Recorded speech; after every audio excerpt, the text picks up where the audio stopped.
Hey y'all, it's the Cincy Lady of East Texas. So a stark reality that I have had to come to grips with is that I personally despise talking on the phone. It is not my favorite thing to do. It's not that I feel like it's a time sucker. Like, I like the idea of catching up with people. I just think that sometimes it can be awkward to get stuck on the phone with people. I don't know how to get off. I don't know how to conclude conversations. It's just awkward, right? But flashback to when I was 13 and you couldn't peel the phone out of my hand, right? So what changed? Why have we become a very unsocial society, right? So we have all these forms of social media, but yet we're pretty unsocial creatures. Have you noticed this? So what is it about a phone call that totally makes us stop dead in our tracks? Well, I still don't know the answer to that, but I'm working on it. But fast forward to today, and I reached out to several of my team members and just said, hey, I hope you're having a great day. Congratulated them if they were doing great as far as PRV this month. Shouted them out if they were close to a promotion or close to becoming active or whatever the case may be based on where they were at in their month. Or if I hadn't talked to them in a while, then I just said, hey, I hope you're doing great. Well, one girl said, oh, what's your phone number? I'd like to call you this afternoon and chat with you. And I froze.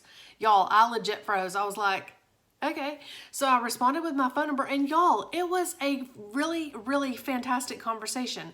We talked for about 20 minutes and we were just able to brainstorm where she was in her business. And it was things that really could not have been accomplished through a text conversation. It would have taken us a month to have that entire conversation if we had texted back and forth based on availability. Things may have needed further clarification because they wouldn't have come across correctly by words, right? By interpretation of words. So y'all, if you struggle like I do with talking to people, make it a priority, especially if they want to chat with you, if they need that human connection, if they need to hear your voice, if they need to get some clarification on interpreting things.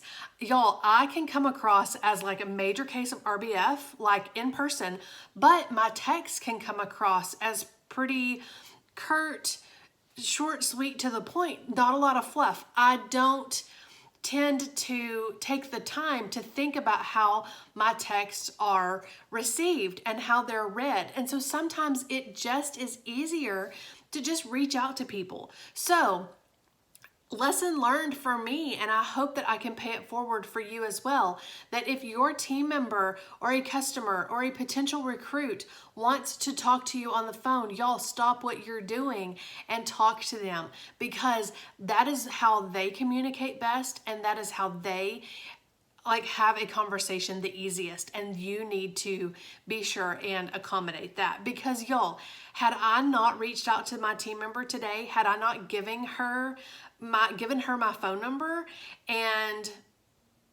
touch base with her and talk to her, then we would not have had a really good conversation. And I promise that her business will take a turn because we were able to talk through some of the stumbling blocks that she's been having and some of the different ways for her to have conversations and set up tables to display different items and all the things, right?